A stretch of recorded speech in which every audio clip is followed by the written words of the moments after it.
제가 오늘 얼마나 행복한지 네, 여기서 간단하게 줄이고 이제 오늘 이 강연을 하려고 하는데요.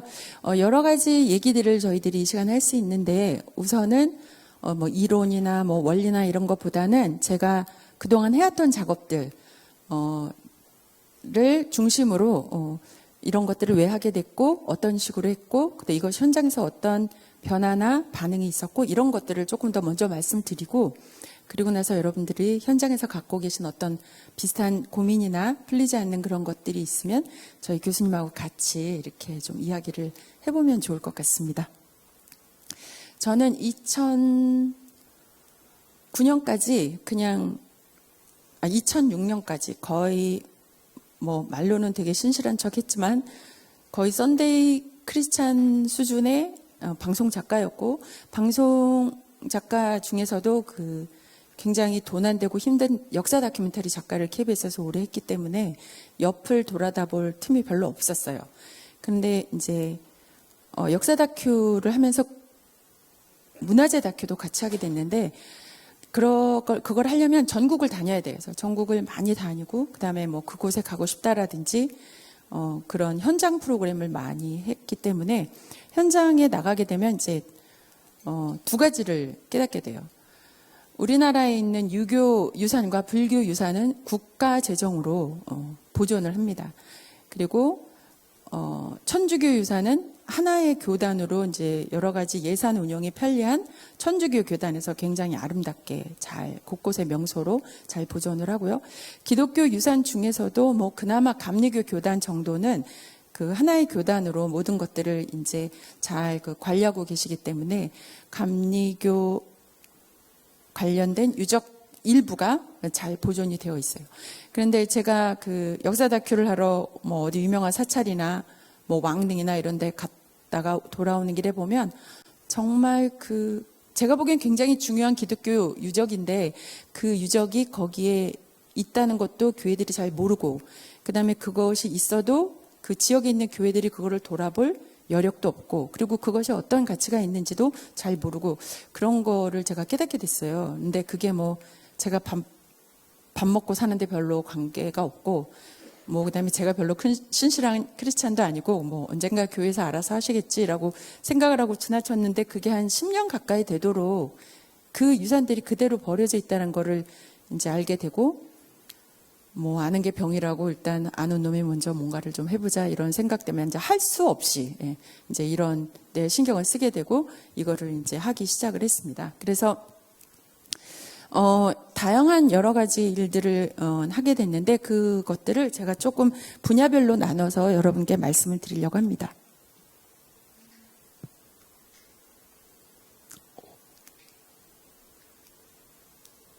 됐습니다. 먼저 그 공중파 방송에서 방송을 했던 다큐멘터리를 중심으로 해서 일반 대중을 위한 기독교 콘텐츠를 어떻게 만들고 어떻게 전달할 것인가 이제 이런 거를 한번 저희들이 살펴보고요.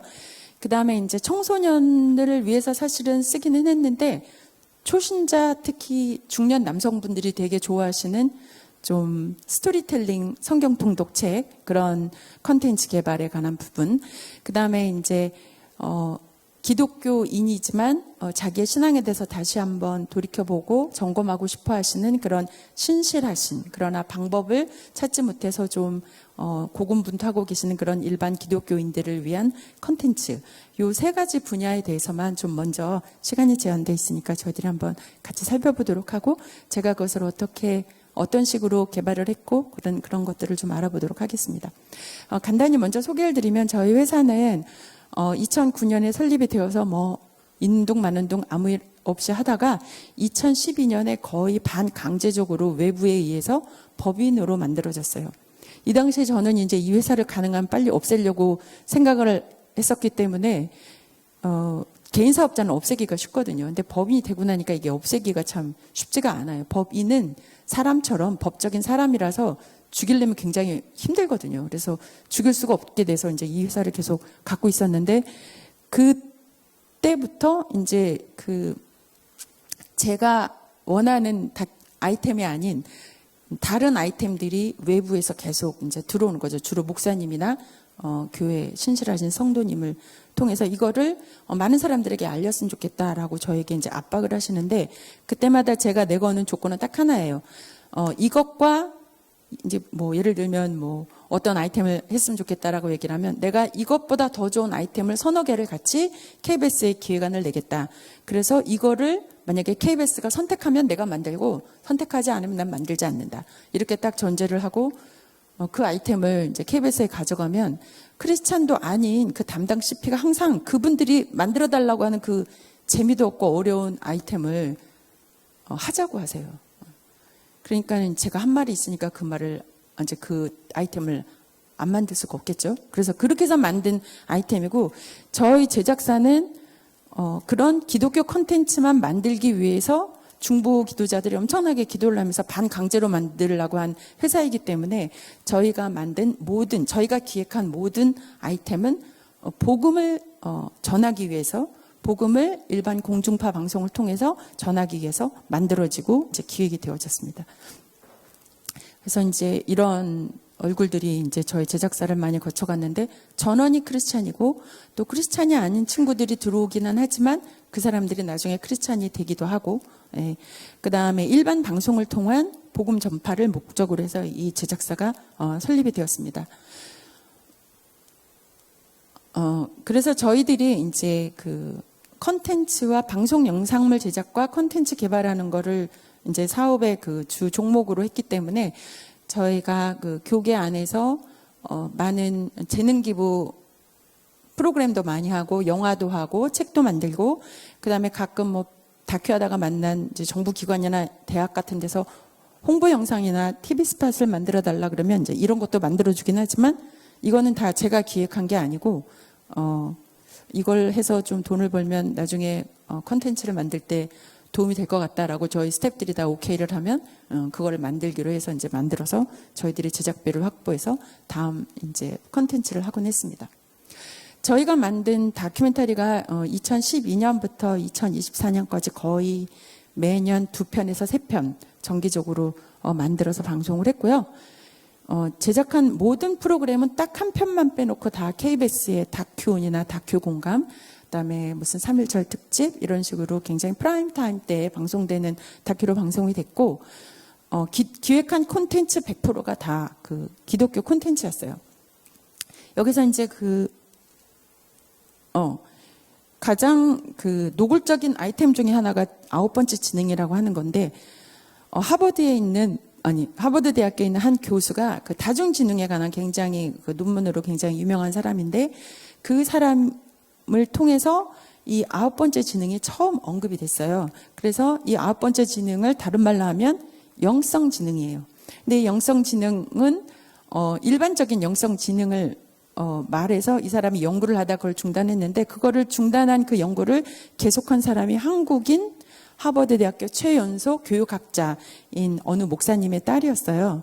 근데 그 목사님이 그 컨텐츠를 하고 있는 걸 저희들은 몰랐고, 이거를 이제 한 교회 권사님들이 굉장히 순전하신 분들이죠. 그분들이 오셔서 이거를 꼭 방송했으면 좋겠다고 얘기를 하셔서, 제가 뭐 영국에 있는 굉장히 유명한 비즈니스 스쿨인 마틴 스쿨 관련된 그 다큐멘터리를 할 수 있는 권한을 따서 그 기획안이랑 같이 KBS에 제출했는데, 그 CP가 이 9번째 지능이 너무 재밌을 것 같다면 9번째 지능을 제작해서 방송하자고 하더라고요.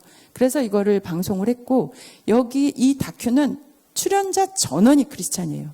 그래서 이 다큐가 방송되고 난 다음에 저희 제작사로 협박 전화가 되게 많이 왔었어요. 너 예수쟁이지? 내가 너를 죽여버릴 거야. KBS도 이따위로 나가면 내가 KBS도 폭파해버릴 거야. 이런 식으로 이제 전화를 하시는 분들이 있었는데, 그 방송이 이게 처음 되고 나서 KBS에서 너무 이게 시청률이 좋고 그러니까 계속 재방송이 됐는데, 저는 바쁘니까 그 다음 작업을 해야 돼서 재방송이 된 걸 어떻게 하냐면, 그분의 협박 전화가 오면 이제 이게 또 재방송됐구나 이걸 아는 거예요. 예. 근데 그게 10 몇 번이나 됐었어요. 그러니까 KBS가 공영성이 굉장히 중요한 채널이거든요. 우리나라에 있는 유일한 공영 채널이고, 이런 채널에서 일반 국민들에게 유익하다고 생각되는 프로그램을 방송해야 되는 의무가 있고, 그거를 외부에서 초빙된 KBS 이사들이 모든 아이템을 다 철저하게 그것을 검증하고 그러는 공영 채널에서 이거를 몇 번이나 재방송한다는 거는 이 프로그램이 크리스찬 콘텐츠이기도 하지만 기독교 콘텐츠이기도 하지만 KBS라고 하는 공영 채널의 공영성을 같이 보장해주고 많은 사람들이 듣기에도 이게 굉장히 보기에도 유익하다라고 하는 평가가 이제 되어졌다는 것을 말하는 거죠. 그러니까 기독교 채널에다가 제가 제 평생의 소원이 이제 기독교 채널에서 제 마음대로 한번 프로그램 해보는 거였어요. 왜냐하면 KBS 이거를 방송을 하려면 기독교 콘텐츠도 손상시키지 않아야 되지만 KBS 채널이 갖고 있는 공영성과 또 이것을 보는 시청자들이 얻어야 하는, 당연히 얻어야 되는 그 유익성, 그거를 다 담보를 해야 되니까 거의 3배, 4배 이상의 신경을 쓰면서 그다음에 표현도 잘해야 되고 영상도 좋아야 되고 더군다나 이제 저희 제작사는 굉장히 고품격 영상을 만드는 제작사로 이제 인정을 받고 그다음에 굉장히 탁월한 스토리텔링을 하는 제작사로 인정을 받아서 저희들이 가져가는 아이템이 소위 말하는 예수쟁이 아이템인지 알아요. 담당도. 그러나 이 제작사는 KBS의 공영성을 확보해 주니까 뭐 괜찮다. 그래서 아이템을 가져가면 그냥 언제 방송할 수 있습니까? 날짜만 찝으세요. 이렇게 해서 방송이 되는 경우가 대부분이었어요. 그래서 이 9번째 지능은 또 KBS에서 이걸 책으로 냈으면 좋겠다. 그래서 KBS 자체 내에 있는 KBS 미디어 출판부에서 이 책을 출판하겠다. 그래서 이것이 청림출판이라고 하는 출판사에서 출판이 되어서 우수도서로 이제 다시 또 평가가 돼서 전국 도서관에 최소 2-3권씩은 다 이 책이 들어가 있을 정도로 굉장히 노골적인 다큐임에도 불구하고 굉장히 좋은 반향을 일으킨 거고요. 그 다음에 여기 밑에 있는 양궁 감독 박영숙 감독님은 열매나눔 재단이라고 하는 재단에서 공식적으로 파견한 선교사예요. 그리고 저 김치국 교수님은 거의 뭐 교수일 뿐이지 직업이 겉으로 드러난 직업이 거의 선교사나 마찬가지예요. 거기에 있는 모든 교회에서 다 피아노 반주를 하면서 김치국 교수님은 태어나면서부터 시각장애인이세요. 시각장애인인데 정말 하나님이 저분을 너무 기적적으로 키우셔서 미국 유학을 보내시고 버클리 음대에서 석자 교수가 된 30살에 석자 교수가 된 분인데 왜 석자 교수가 됐냐면 저분이 워낙 컴퓨터를 잘하시는데 컴퓨터도 굉장히 잘하시는데 저분이 개발한 그 어떤 컴퓨터 프로그램이 시각장애인인 음악 영재들이 보통 사람과 같이 연주를 할 수 있도록 그 악보를 볼 수 있도록 해주는 그런 컴퓨터 프로그램을 개발하셨어요. 그래서 전 세계에 있는 시각장애인 음악 영재들이 버클리 음대로 몰려오는 거죠. 그래서 이분으로 인해서 버클리 음대가 뭐 엄청나게 그 지명도도 높아지고 그다음에 학생들도 많이 모이고 그러니까 이분을 30살에 석자 교수로 해서 지금도 이분이 거기서 굉장히 활동을 많이 하시고 이분에 관한 이 프로그램을 한 번 했는데 이분이 교회 가서 뭐 반주하시고 예배드리고 그러는 것도 다 방송됐거든요. 그리고 백석대학교에 와서 학생들 가르치고 이러는 것도 다 방송이 됐는데 너무 반응이 좋다고 그 다음 해에도 한 편 더 하자 그래서 김치국 교수님 다큐도 2편이 방송이 됐습니다. 그리고 정전 60년 그 중립국감독위원회는 저희가 그때 한창 그 2013년, 2014년에 이 휴전선에 관해서 휴전선 일대에서 되게 여러 가지 많이 일들이 있었고 중보 기도자들이 저기를 가서 기도를 하고 싶다고 많이 얘기를 하셨어요. 그런데 이제 아무나 갈 수가 없었으니까 그리고 저쪽 상황을 좀 잘 알면 우리가 기도를 더 잘할 수 있을 텐데 이렇게 기도를 하셨던 차에 그 저쪽에 계신 한 스위스 장군분이 다른 어떤 사석에서 우연히 만났는데 그분이 중립국감독위원회에 계신 분이라고 얘기를 하시더라고요.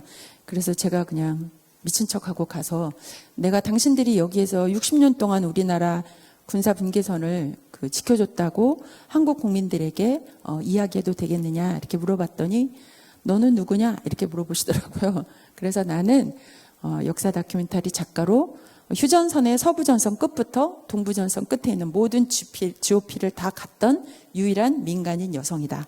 그리고 방송 작가다 이렇게 말을 했더니 너는 이 다큐를 할 자격이 있다 이렇게 얘기를 하더라고요. 그래서 우리나라 최초로 중립국감독위원회가 공중파를 통해서 공개가 됐는데 굉장히 감동적이에요. 이 북한이 우리나라를 쉽게 쳐들어오지 못하는 가장 중요한 이유 중에 하나는 뭐냐면 이 사람들이 군사분계선에 있기 때문이에요. 거기는 DMZ, 비무장지대이기 때문에 이분들은 어떤 무기도 소지하고 있지 않아요.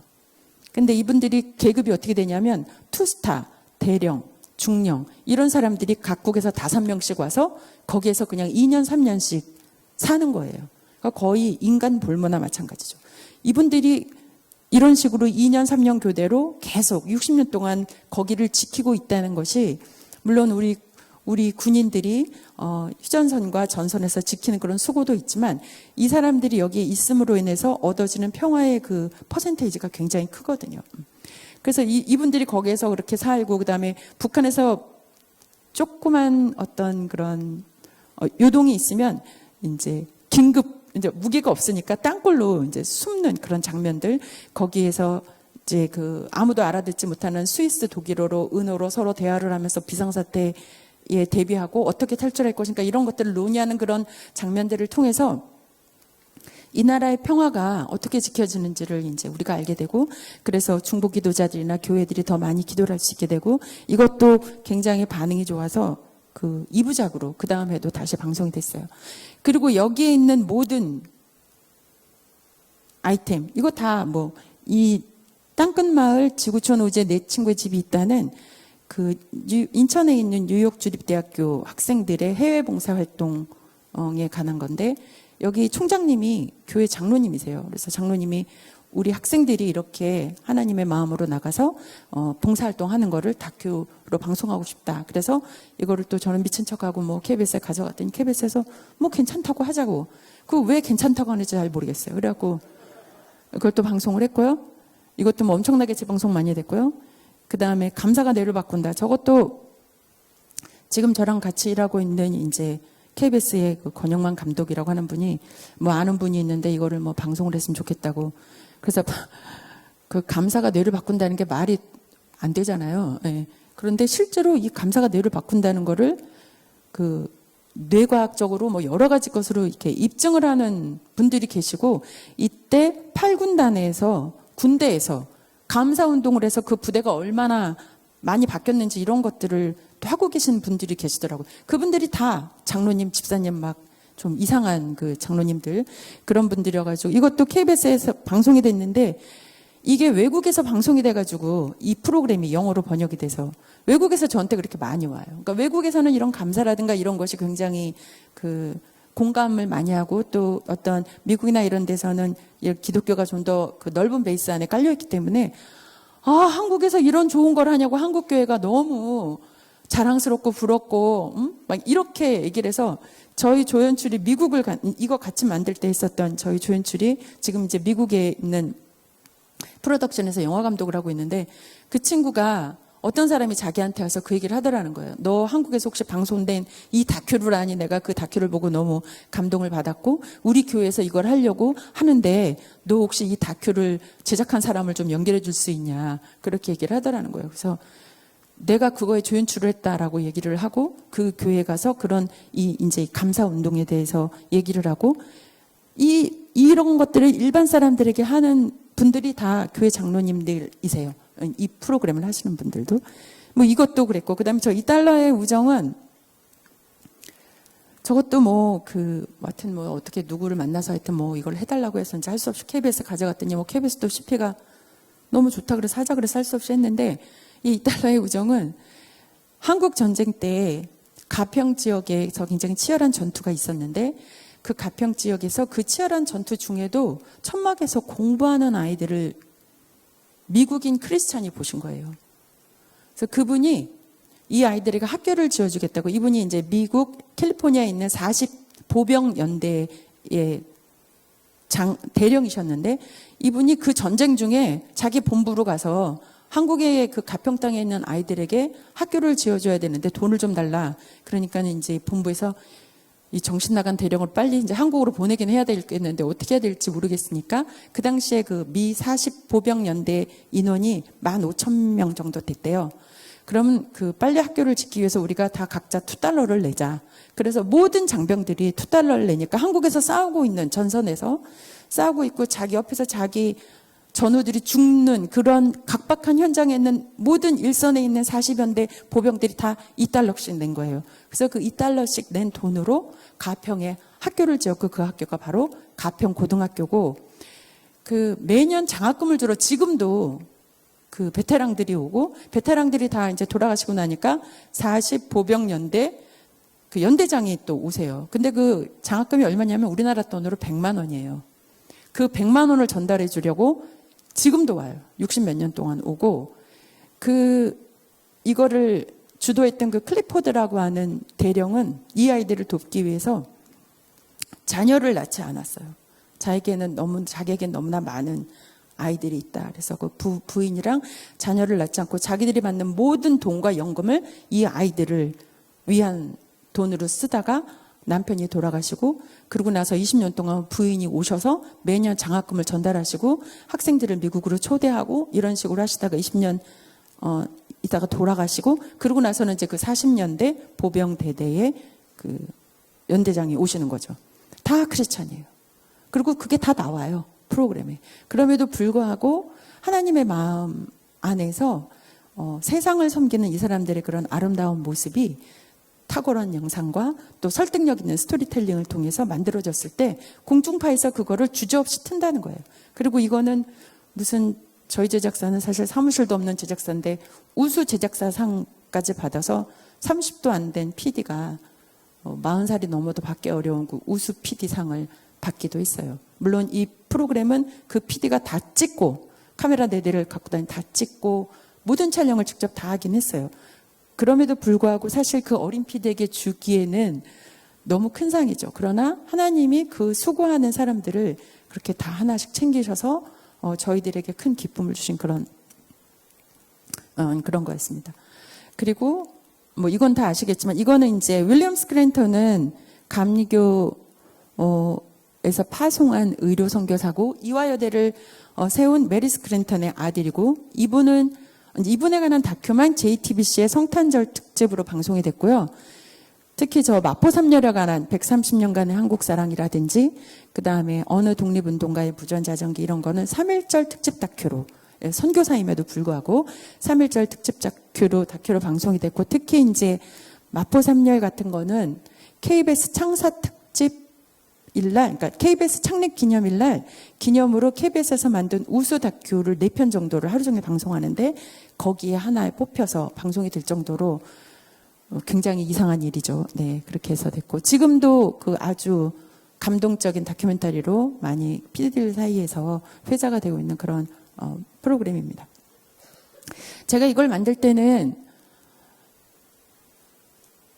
너무 피곤하니까 사실 왜냐하면 이제 일반 아이템을 하면 그냥 적당히 저도 제작비를 남기고 적당한 수준이면 저는 사실 KBS 프로그램에 방송이 될 만한 수준의 프로그램을 만들 수 있어요. 이제 그게 제 직업 기술이죠.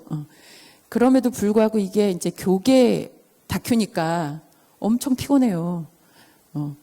돈이 조금만 더 있으면 더 찍고 그래서 촬영량을 엄청나게 많이 하고 나중에라도 이 콘텐츠로 영화를 하거나 그럴 수가 있으니까 전부 영화 버전으로 모든 걸 찍어요. 4K 로그 파일로 다 찍고 그러니까 이제 종편을 할 때도 제작 편집을 할 때도 일반 다큐멘터리 제작 편집할 때 만약에 500만 원이 든다 그러면 이제 책보 정리하니까 거의 뭐 1,500 이렇게 가까이 들어도 이게 나중에 언제 찍을지 모르고 또 여기 이런 거를 증언해 주신 분들이 뭐 언제까지 살아계시지 않으니까 그분들의 인터뷰를 다큐에 들어가지 않아도 누가 해주시겠다고만 하면 뭐 영국이고 미국이고 다 갔었죠. 특히 윌리엄 스크랜턴을 할 때는 4개국을 갔는데 그때의 제작비는 보통 다큐멘터리 수준의 제작비밖에 안 됐거든요. 그 다큐를 하고 나서 제가 3년 동안 엄청 강연 다니고 책 쓰고 그래서 앵벌이를 해가지고 이제 그 제작 손실을 메꾸긴 했는데 그러고도 하나도 이제 아깝지 않았어요. 그리고 지금도 그 굉장히 우리나라 최고의 다큐멘터리 촬영 감독을 전 세계로 다 보내서 같이 찍고 그래서 그 영상이 지금도 그 원본 파일이 되게 좋고 촬영 상태도 좋고 근데 뭐 아직 뭐 교계에서 아직도 이거를 뭐 다시 쓰겠다 이런 말씀은 없지만 누가 쓸지 모르니까 이제 이걸 저희 제작사에서 일단 갖고 있는 거죠. 이런 식으로 이제 다큐를 제작을 계속 하고 있고 공식적으로는 3년 전에 한번 이제 더 이상 다큐를 안 하겠다라고 했는데 그것도 안 돼서 이 독립운동가의 부전 자전기가 작년 6월에 방송이 된 건데 올해도 뭐 그만두기는 어려울 것 같긴 합니다. 뭐 하여튼 예, 계속 그렇게 하고 있고 할 때마다 하나님께서 굉장히 큰 은혜를 주시고 그리고 저는 이게 공영방송 채널을 통해서 방송되는 것 자체가 너무나 감사하고 굉장히 반향이 커요. 공영 채널로 방송이 된다는 게. 그러니까 저희의 소임은 기독교 채널에서 또 그 소명감을 가지고 하시는 분들이 있지만 저희는 그 중간 시장이면서 또 일반인들을 상대로 할 수 있도록 하나님께서 저희들에게 노하우와 경험을 미리 주시고 또 그것들을 할 수 있도록 이렇게 길을 열어주시는 거죠. 이렇게 하면서 이제 저희들이 이런 방법도 가능하구나. 우리가 프로그램을 잘 만들기만 하면 사람들이 기독교 콘텐츠를 싫어하는 게 아니구나. 잘 만들면 되는구나. 잘 전달하면 되는구나. 이런 것들을 많이 느꼈고요. 그 다음에 이제 물론 이제 공중파 방송을 통해서 정규 프로그램 뭐 프라임 타임 때 방송이 되려면 굉장히 제작 능력이나 이런 게 뛰어나야 되죠. 근데 그 제작 능력이라고 하는 게 저는 한 60%는 경험과 정말 능력이고 나머지 40%는 약간 열정인 것 같아요. 내가 이거를 어떤 마음으로 만드느냐. 그리고 내가 이 아이템을 어떻게 생각하느냐. 그리고 이 아이템이 앞으로 어떻게 쓰일 것인가를 생각하면서 하면 나머지 40%는 충분히 채워져서 우리의 그 열정과 또 그런 헌신들이 사람들에게도 일반 사람들에게도 감동 포인트로 전달이 된다는 거를 저는 이제 제작을 하면서 매번 확인을 해요. 그래서 기회만 있으면 조금 더 찍고 뭐가 마음에 안 드는데 또 다시 더 재촬영을 할 수 있는 상황이 되면 다시 재촬영을 해서 가능한 한 95점이었으면 96점으로 96점인데 우리가 이걸 98점으로 만들 수 있다? 그러면 최대한 98점으로 만들어서 방송되기 전까지 최선을 다해서 만드는 이제 그런 태도가 좀 필요하고요. 그 다음에 이제 저희가 이렇게 서 있으니까 저한테 이런 거를 할 수 없겠냐라고 오시는 분들이 많아요. 그러니까 저희가 이렇게 서 있는 게 굉장히 중요한 거죠. 비록 뭐 많이 대단한 걸 하는 건 아니지만 우리가 이런 목표를 가지고 이 자리에 서 있는 게 교계 많은 분들에게 그런 사람이 있다. 우리가 그 사람과 상의해보자. 이런 어떤 이제 분위기도 만드는 것 같고 그다음에 이제 또 하나는 제가 그 조연출을 쓸 예산이 없어요. 사실은 제작비가. 그럼에도 불구하고 믿음이 좋고 미디어에 뜻이 있는 청년들을 조연출 한 명이면 돼요.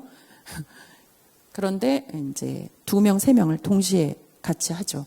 미국도 다 데리고 가요. 옛날에 한 번은 4명을 데리고 간 적이 있어요. 할렐루야.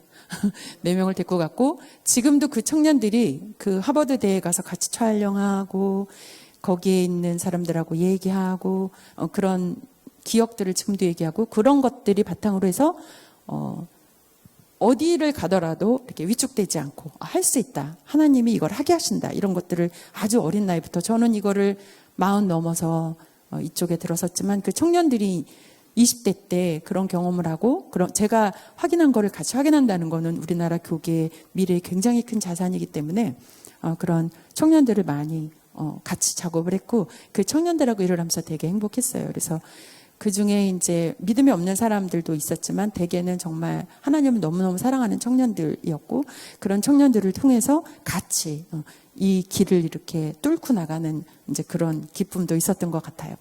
이게 이제 다큐를 하면서 이제 여러 가지 일어났던 일이고요. 그다음에 이제 두 번째 제가 하는 것 중에 이제 가장 이거를 표현이 뭐 독보적이라고 하면 이게 독보적이라는 게 무슨 뭐 위대하다 그런 것보다 우리나라에 이걸 하는 사람이 없어서 어쩔 수 없이 이것도 하게 되는 것 중에 하나가 이제 스토리텔링이라고 하는 거예요. 보통 이제 광고나 이런 데는 브랜딩 뭐 이런 식으로 가면 이게 단위가 뭐 2억 3억 돼요. 그리고 그 인기 연예인 하나 딱 나와서 모델로 쓰면 광고 하나 만드는데 5억 6억 이렇게 가죠. 그리고 이제 특히 이런 어떤 건축물이나 이런 거를 대기업이 살 때 그 건물의 컨셉을 일반 사람들에게 어떻게 전달하고 이 건축물의 컨셉을 어떻게 전달하는가 이 브랜딩이 되게 중요한데 그쪽 비용이 되게 비싸거든요. 근데 많이 하지는 않지만 크리스찬 기업가들이 굉장히 좋은 중요한 어떤 프로젝트를 할 때 거기에 참여해서 거기에 일반 사람들에게도 충분히 공감이 가는 크리스찬 컨텐츠, 컨셉을 심는 거, 이건 굉장히 중요한 것 같아요. 제가 KBS에서 방송을 하는 것보다 훨씬 더 이 분야는 굉장히 넓거든요. 뭐 광고, 건물, 뭐 그다음에 이 의상 브랜드, 뭐 이런 거 전부 다 포함해서 이런 그 스토리텔링이나 브랜딩 분야에서 지혜롭게 그다음에 공감이 갈 수 있게 잘 만들어진 크리스찬 기독교 복음의 컨텐츠를 심는 게 굉장히 중요한데, 그 중에 하나가 이제 바로 이 요즘 좀 여러 가지 안 좋은 일이 있긴 한데 경주에 있는 블루원이라고 하는 워터파크, 거기에 그 워터파크가 굉장히 좋은 그 워터파크 시설을 가지고 있어서 여름이 되면 뭐 하루에 뭐 특히 방학 때 같은 데는 굉장히 어린아이들을 동반한 가족들이 많이 오는데 주차장이 한 500대밖에 설치할 수 없는, 이렇게 될 수 없는 그런 굉장히 좁은 데였고, 그 500대를 하는데도 굉장히 넓은 공간이 필요해서 이 회사의 대표님이 지금 전 세계적으로 미국에서 굉장히 핫하게 이제 떠오르고 있는 티마스식 주차 빌딩을 건설하고 싶어 하셨어요. 그래서 티마스 목사님은 혹시 아시는 분 계신가요? P31을 쓰신 미국의 건축가이시고 미 연방 정부의 그 건축 자문이신데, 그분이 목사님이세요. 뭐 이제 좀 더 나중에 기회가 있으면 얘기하겠지만, 이분이 충분히 그 유펜의 건축학과와 그다음에 굉장히 어린 나이에 디자인과 도시공학자의 자격을 다 따서 굉장히 유명한 건축가였기 때문에 뭐 호텔이나 박물관이나 이런 걸 지을 수 있는데, 주차장에서 범죄가 많이 나는 거에 이분이 되게 차가 나셔서 나는 안전하고 온 가족이 거실처럼 안전하게 오갈 수 있는 주차 빌딩을 짓겠다라고 결심을 하시고 주차 빌딩 전문 설계 회사를 세우세요. 그 회사가 이제 티마스인데요. 그 주차 빌딩의 특징은 그 미국에 가면 가끔 있는데 이렇게 회전식 주차 빌딩이에요. 회전식 주차 빌딩이고 중간에 기둥이 없어서 굉장히 안전하고 층층마다 색깔을 달리하고 층층마다 음악을 다르게 해요. 그래서 아이들을 잃어버렸을 때에도 아이들이 전화를 하면 그 전화기 속에서 들려오는 음악을 통해서 이 아이가 몇 층에 어디에 있구나를 알 수 있도록 하는 그런, 제가 지금 말씀드린 건 굉장히 작은 거고 굉장히 그 많은 컨텐츠를 거기에 넣어서 정말 미국 사람들에게 사랑받는 주차 빌딩이고, 티마스 주차 빌딩은 어느 도시에나 쓰기만 하면 그 도시의 랜드마크가 되는 그런 주차 빌딩이에요. 그래서 이 주차 빌딩에 이름을 지어달라는 이제 제안을 받아서 제가 이 타워를 룩스 타워라고 이제 지어드렸어요. 이 룩스라고 하는 것은 이제 이 룩스라고 하는 거는 뭐 여러 가지가 있겠지만 제가 룩스 타워라고 이름을 지은 이유는 제가 이제 스위스의 성지순례를 갔었는데 유럽의 교회가 다 이렇게 첨탑과 나지막한 형태로 되어 있잖아요. 그 이 첨탑이 이제 하나님의 말씀, 하나님의 뜻 이런 거를 상징하고, 이 나지막한 건물은 일반 성도들을 의미하는데, 이 첨탑 같이 뾰족한 데는 반드시 뭐가 들어가냐면 스테인드 글라스가 들어가요. 좁고 그렇기 때문에 하나님의 그 은혜를 아름다운 빛으로 표현하고 싶은데 한 가지 색으로는 표현할 수 없다. 그래서 아주 알록달록한 스테인 글라스를 통해서 그 이제 외부에 있는 빛을 받아들이고 그 빛을 보면서 사람들이 하늘에서 오는 그 하나님의 그 생명의 빛, 은혜의 빛 이런 식으로 그거를 받아들일 때 그 빛을 룩스 콘티누아라고 해요. 이 건축의 개념을. 그래서 그 콘티누아는 이제 컨티뉴어스라는 영어의 원어적이죠. 그래서 영원한 하나님의 빛을 의미하는 그런 굉장히 종교적이고 굉장히 성경의 어떤 본질에 가까운 그런 센 개념이죠. 그 룩스 콘티누아에서 따서 이거를 이제 건물의 제목을 제가 그냥 이거를 거부당하든 말든 나는 뭐 한다. 왜냐면 티마스 목사님도 계시고 이 기업도 굉장히 청년 기업이에요. 이 블루원의 이 기업은. 그래서 이제 제목을 짓고 뭐 잘리든 말든 그다음에 제작비를 받든 못 받든 일단 나는 이걸로 간다. 그러고 이제 그냥 이렇게 이거를 발표를 했어요. 이제 프레젠테이션 하는 날. 그런데 이 이제 블루원의 대표님이 여자분이세요. 아주 지혜로운 분인데 약간 믿음도 있으신 것 같은데 이제 대외적으로는 공개를 안 하는데 이분이 갑자기 저걸 듣고 나더니 벌떡 일어나서 박수를 치시면서 오늘부터 우리 빌딩은 그전에 웰컴 타워였는데 오늘부터 이제 우리 빌딩은 룩스타워입니다라고 얘기를 하고 이제 너무 기분 좋게 저한테 수고했다고 하면서 나가시더라고요. 그래서 뭐 어떻게 좀 잘 맞았나 보다 했더니 그 홍보부장님이 저한테 오셔서 너무 깜짝 놀랐다는 거예요. 그 대표님이 그 회사의 사장이 된 날부터 지금까지 항상 직원들에게 말하는 게 각 개인의 룩스를 높여야 된다. 회사가 성장하려면. 그래서 그 개인의 룩스를 높이기 위해서 굉장히 복지시설도 굉장히 과감하게 투자하시는 그런 분이셨대요. 근데 저는 그거를 전혀 몰랐어요. 그러니까 이분은 어떤 그런 개인 개발 그런 차원에서 이 룩스를 굉장히 강조를 하셨던 반면 저는 제가 가장 감동받았던 그 스테인글라스를 통해서 받았던 이렇게 건축을 통해서도 하나님을 찬양하고 하나님을 사모하고 하나님의 은혜를 사모했구나 그런 것에 감동을 받아서 요즘 개념도 아니고 중세 유럽 교회의 건축 양식 중에 하나인 룩스 콘티누아를 따왔는데 그게 그 대표님의 그 개념과 이제 일치했던 거죠.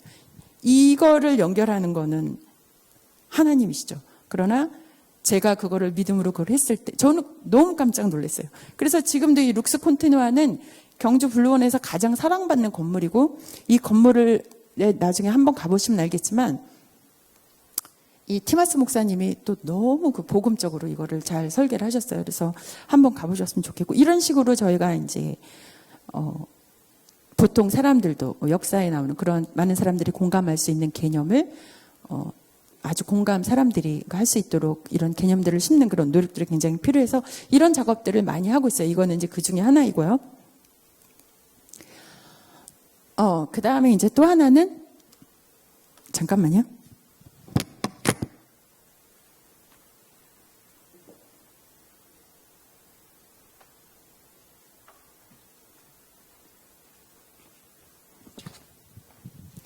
또 하나는 이제 이 경제에서 길을 찾다라는 책처럼 우리가 기존에 알고 있는 여러 가지 개념들을 우리 복음적인 컨텐츠 안에서 새롭게 발견할 수 있도록 해서는 그런 노력들이 필요해요. 이거는 좀 짧게 얘기하겠는데 사실 여러분들이 경주를 우리나라 역사 도시로 많이 알고 계시고 그다음에 여러분들이 역사를 많이 아신다고 생각을 하실 수도 있는데 제가 그 성경 통독을 한번 하고 나서 가장 많이 바뀐 게 역사에 관한 인식이에요. 우리나라에는 130년 전에 복음이 들어온 게 아니에요. 그게 너무나 확실하게 보이기 시작해요. 이제 하나님의 복음에 좀 접근을 하게 되면. 그래서 경주에 갔을 때, 경주 분들을 위해서 쓴 책인데, 이 책을 나중에 기회가 있으시면 이제 보시면 되겠는데, 이 책을 읽으신 분 중에 크리스찬들은 다 아세요. 이 작가가 기독교인이구나. 이렇게 생각하셔서 이 책을 굉장히 많은 사람들에게 경주에서 선물을 하시고, 이 책이 내용은 이제 읽어보시면 알겠지만, 역대 경주 시장님들이 취임을 하시기 전에 반드시 읽는 필독서고, 그 다음에 시장님들이 취임하시면 저는 반드시 이렇게 식사 대접을 받는 굉장히 경주의 명예시민도 아닌 그런데도 불구하고 경주 사람들에게 굉장히 사랑받는 이제 그런 작가가 됐어요. 이 책 한 권을 통해서.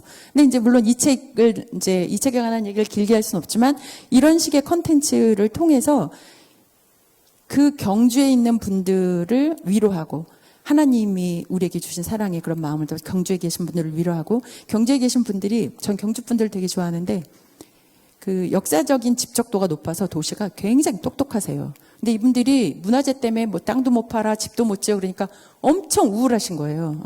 그래서 외부인들에게 되게 투명해요. 한 10몇 년 전까지.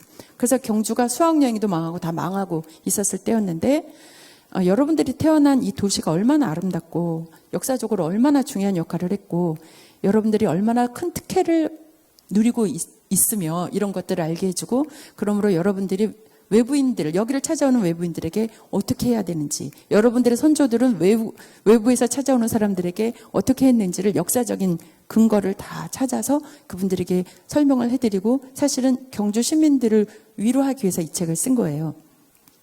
제가 그 말을 어디 가서 하지는 않았어요. 그럼에도 불구하고 많은 분들이 이 책을 통해서 위로를 받으시고 자기가 태어난 고장을 사랑하고 또 거기를 찾아오는 분들하고 이렇게 평화를 누리려고 하는 그런 노력들이 많이 생기셨고 그래서 이제 그 전에 제가 역사 다큐를 하느라고 경주를 10년을 다녔는데 그 이후로 지금 20년을 다니고 있는데 지금 갈 때는 무슨 역사 다큐를 하거나 그러려고 가는 게 아니라 그분들의 초청으로 그분들하고 같이 시간을 보내기 위해서 가요.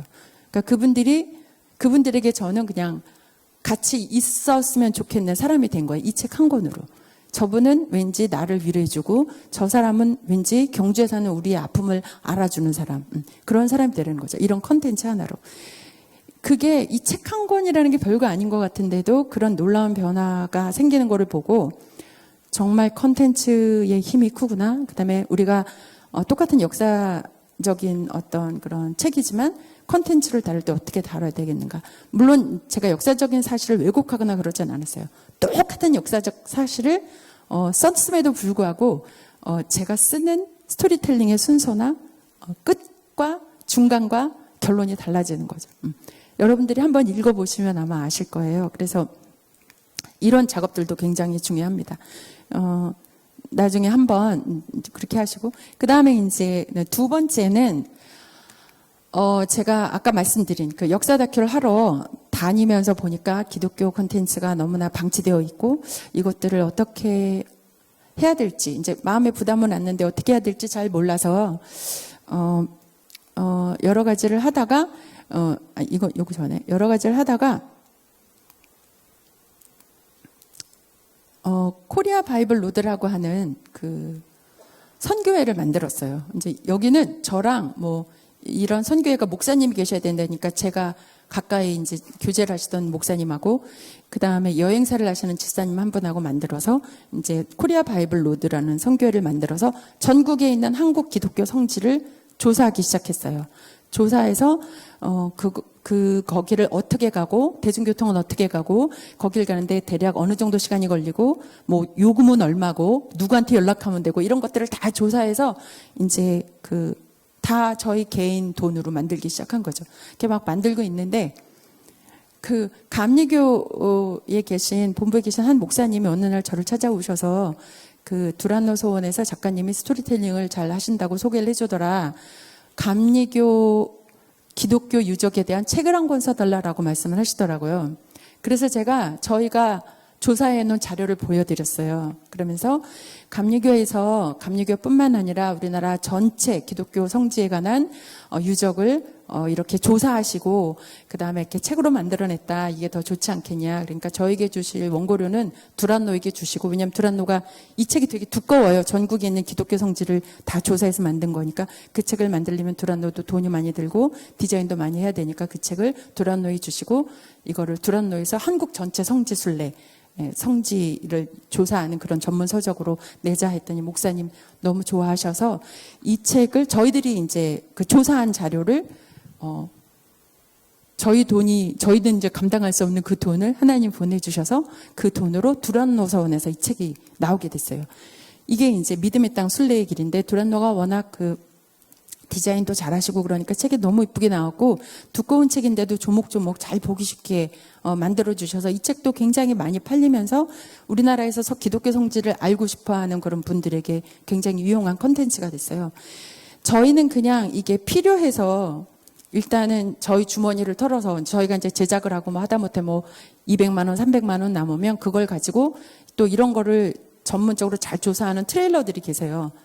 그런 분들이 이제 뭐 차랑 자전거랑 다 가져가서 거기에서 걸을 땐 몇 시간, 차로 가면 몇 시간, 자전거로 가면 몇 시간 이거를 다 조사해서 이제 거리, 그다음에 난이도 여기는 뭐 노년층의 그 장로님이랑 권사님들 가실 수 있는지 없는지, 어린아이들이 갈 수 있는지 없는지 이런 거를 다 조사해서 만들어 놓은 책이에요. 이런 것도 저희들이 그냥 컨텐츠를 만들었고 저희들이 할 수 있는 만큼 해놨더니 하나님께서 그 감리교를 통해서, 그러니까 그게 이제 문화재청에서 받은 돈이죠.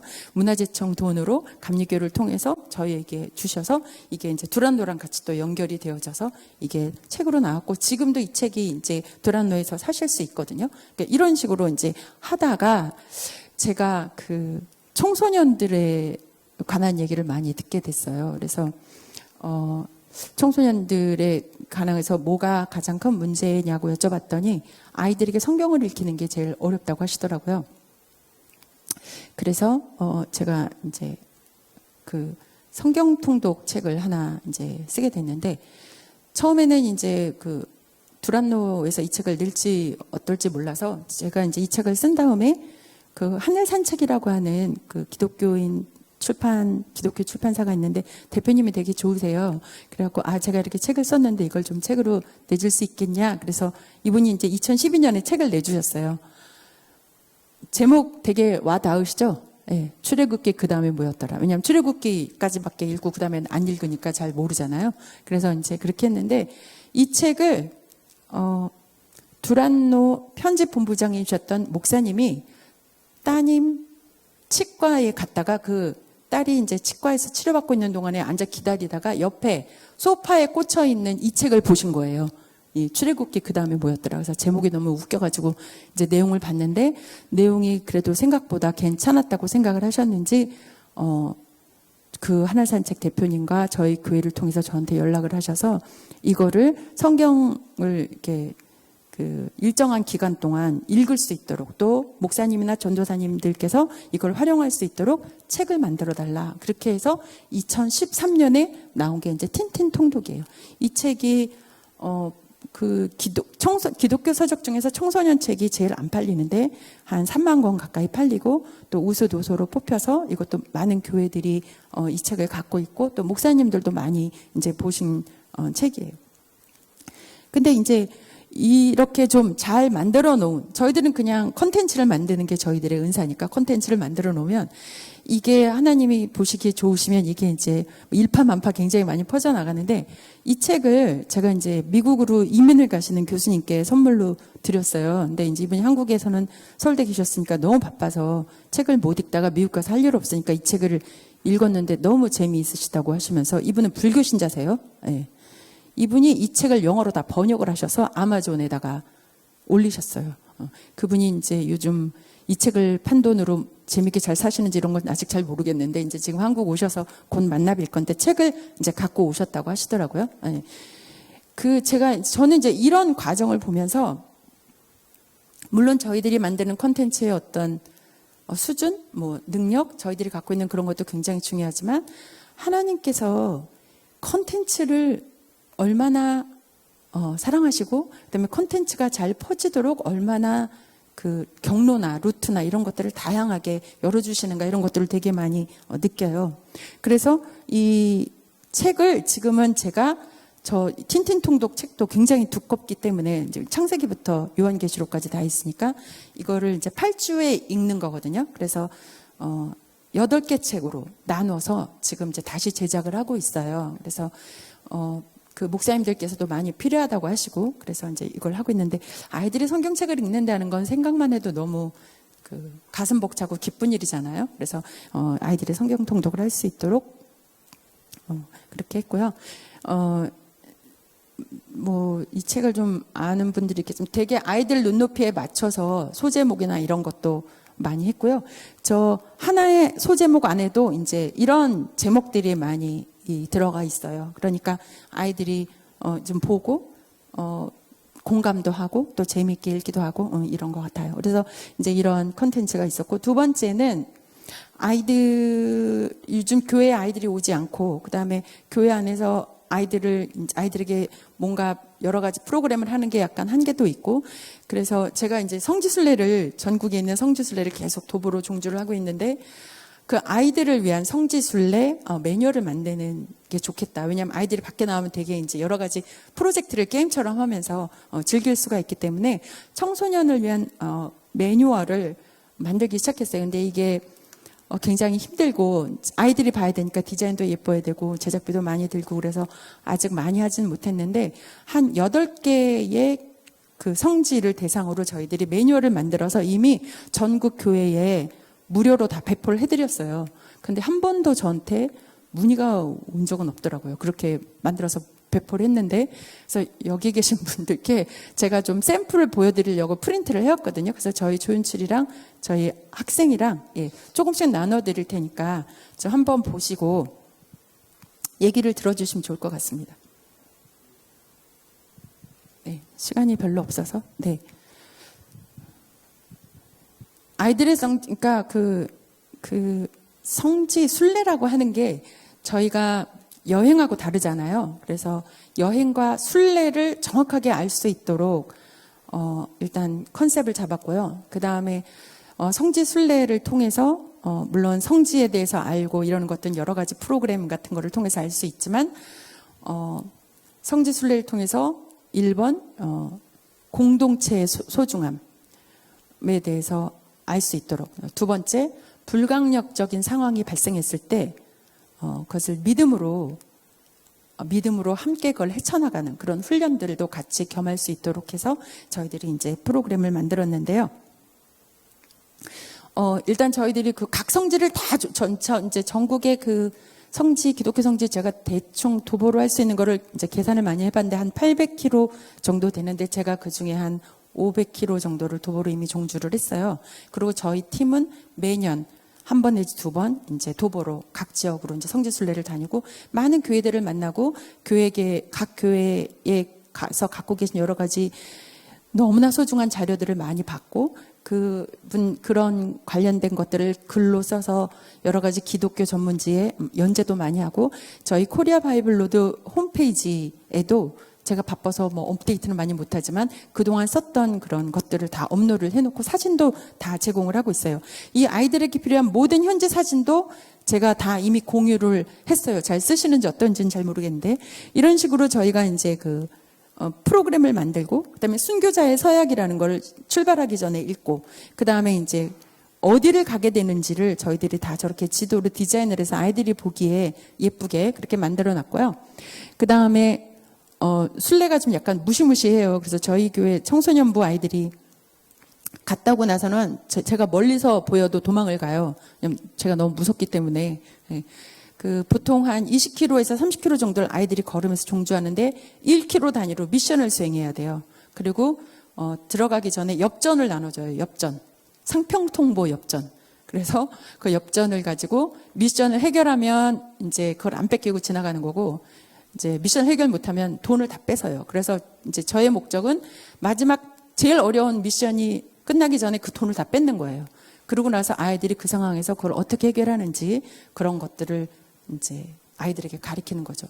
목사님이 이제 혼자 속이 타죠. 답은 다 하는데 말해줄 수도 없고 이제 여러 가지. 그래서 여기에 보면 성지 이야기를 다 저희들이 해놓고요.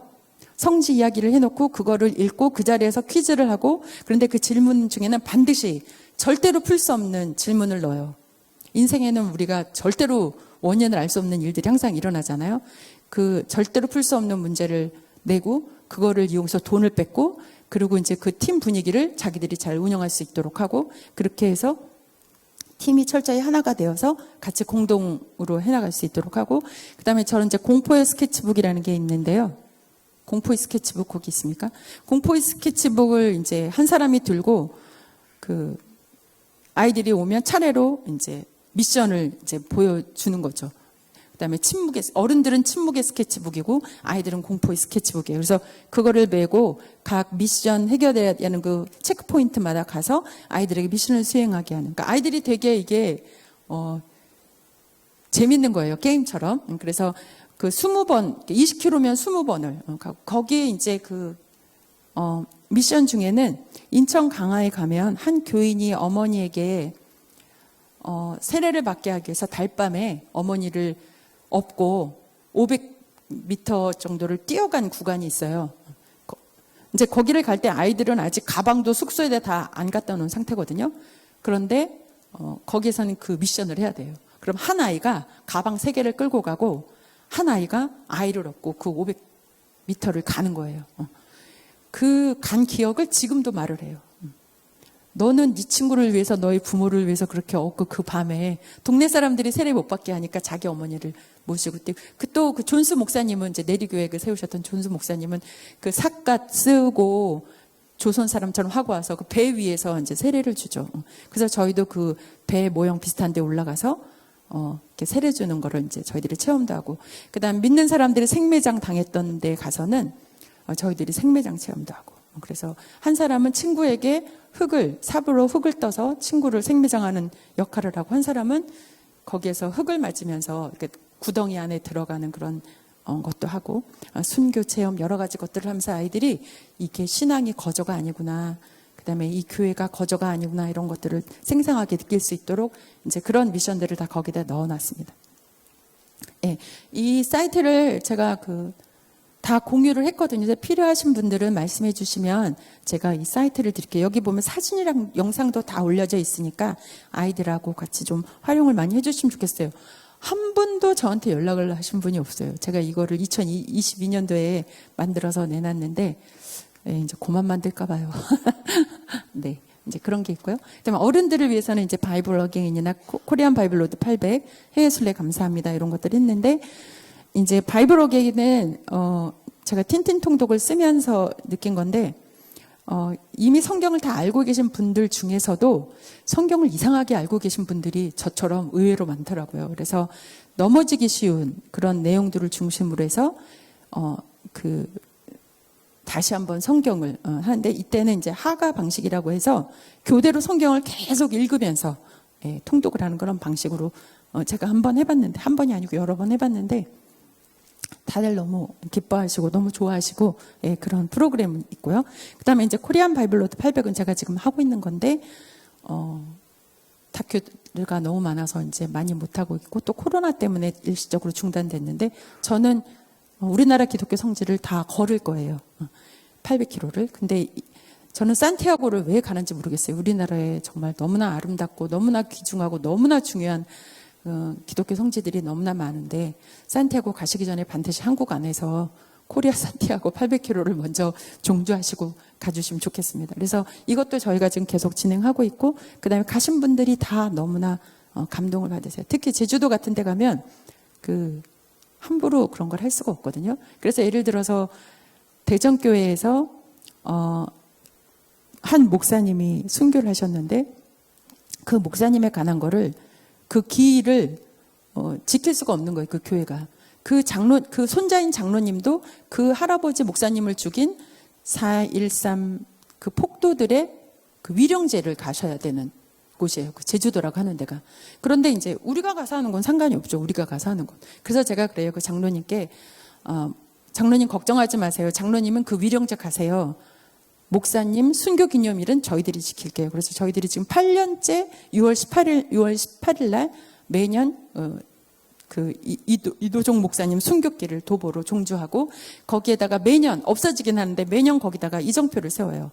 거기에 관광 이정표는 많은데 기독교 관련된 이정표는 단 하나도 없어요. 제주도 전체에. 그래서 저희들이 서울에서 그 건축가 자매한테 부탁을 해서 매년 이정표를 만들어 가요. 똑같은 거를. 그래서 거기 가서 세워요. 그럼 그 다음에 가면 없어져요. 제가 중간에 한번 점검하러 가거든요. 없어져. 그럼 그 다음 해 6월 18일 날 또 가서 그거를 세워요. 계속 그렇게 하고 있어요. 지금 또 없어졌어요. 그래서 이제 올 6월에 갈 때 또 저희들이 한번 하려고 그래요. 이런 식으로 이제 그런 걸 하고 있고 굉장히 의미가 있고 이제 할 일도 많아요. 거기 가시면. 그리고 특별히 우리나라 한국 기독교 성지를 위해서 각 교회들이 서로 그 성지 지킴이로 왜 저희가 자매 결연 맺듯이 이런 것들도 많이 필요한데 교회에서 그런 걸 하시면 청소년들도 좋고 가끔 이제 그런 데 가서 청소도 하고 저희 교회 청소년부 아이들이 이제 제주도 금성교회를 가서 거기 다 쓰러져 가는 옛날 구교회가 있는데 그 교회 옆에 나무가 너무 커가지고 교회를 거의 이제 무너뜨리기 일보 직전이 된 거예요. 그거를 저희 교회 청소년들이 가서 다 톱으로 잘라서 완전히 또 교회 건물을 보존시키는 그런 활동을 했거든요. 아이들이 너무 감동스러워해요. 그래서 그런 부분들. 그다음에 이제 마지막으로 제가 했으면 하는 게 이제 해외 순례죠. 해외 순례. 이 해외 순례는 저희에게 선교사를 파송해 준 교회를 찾아가서 감사하다고 말하는 순례인 거예요. 제가 2번을 갔는데 이제 이거는 인천 지역에서 활동하다 돌아가신 엘리 랜디스라는 선교사님의 후손들을 찾아가서 만났는데 그 중에 80%가 교회를 다니지 않으세요. 그런데 저희랑 만난 다음에 다시 교회를 나가신 분들이 되게 많으세요. 역선교죠. 네. 이런 여행 컨텐츠를 저희들이 하고 있고 이거는 그 장로님, 교회 장로님 권사님들이 굉장히 좋아하세요. 선교도 가시기 때문에 여기에 가서 감사하다고 하고 그 후손들에게 이 선조가 한국에서 얼마나 아름다운 일을 했는지를 알려드리고 그분들을 위로하고 이런 것들이 굉장히 필요하다고 생각을 합니다. 네, 이제 그 뭐 대충 제가 한 일 중에 별건 아니지만 그 몇 가지를 정리해서 말씀해 드렸는데요. 저는 사실 공중파 세대예요. 미디어적으로는. 저는 SNS, 페이스북 이런 거 전혀 하지 않아요. 카카오톡이나 뭐 네이버는 이제 주변 사람들이 너무 많이 하니까 네이버의 라인 같은 거는 하는데 저는 그쪽 미디어가 아니에요. 근데 그러니까 제가 이 기독교 미디어를 더 하는 거는 좀 문제가 많은 거죠. 네. 앞으로의 미디어 디바이스를 통해서 기독교 복음을 전해야 될 그런 세대들이 되게 필요하고 그거는 이제 저보다 훨씬 더 젊으신 MZ세대와 같이 소통하시는 목사님, 전도사님 아니면 그 세대들이 이런 기독교 콘텐츠를 만들어내야 되는 거거든요. 그래서 저는 제 시대에 맞는 방법으로 제게 굉장히 영향력이 있었던 매체를 통해서 이런 콘텐츠를 만들어서 했는데 여러분은 그러면 이런 콘텐츠를 어떤 노트로 어떤 형태로 어떤 미디어를 통해서 할 것인가 이런 것들을 끊임없이 하시고 요즘은 이제 AI가 있어서 여러 가지 문제가 있는데 이제 그런 것들에 대해서도 사실은 조금 옛날보다는 목회를 하시는 분들이 훨씬 더 많이 아셔야 될 것 같아서 저는 신학교에서 그런 어떤 교과 과정 안에 이 미디어 부분을 굉장히 중요하고 좀 더 본격적으로 전문적인 그런 경험들을 학교 안에서 전공과 상관없이 학교 안에서 하고 나오시는 게 좋지 않을까 하는 이제 생각을 많이 했고요. 또 하나는 제가 경험한 바로는 사람들이 기독교 콘텐츠를 거부하지 않는다고 저는 봐요. 단지 잘 모르면서 기독교 콘텐츠를 잘 알고 있다고 생각해서 기존에 알던 방식으로 접근하는 것에 대해서 되게 좀 지루해할 뿐인 거예요. 요즘 사람들이 제일 싫어하는 게 뭔지 아시죠? 지루한 거 너무 못 견뎌 하거든요. 특히 청소년들. 그래서 그 사람들의 눈높이에 맞춰서 저희들이 미디어를 제작하는 것이 저희들이 선교를 하는데 가장 중요하고 가장 영향력 있는 그런 툴이고 무기다. 이런 것들을 이제 제가 경험을 했고 또 앞으로 현장에 계신 목회자분들도 많이 공감을 하실 거라고 생각을 해요. 그래서 이 미디어에 대해서 좀 더 적극적으로 도전적으로 도전을 하셔서 이 적극적으로 선교의 도구로 잘 활용을 하실 수 있으면 좋겠다는 생각을 합니다. 부족하지만 오늘 강연 여기서 마치도록 하겠습니다. 감사합니다.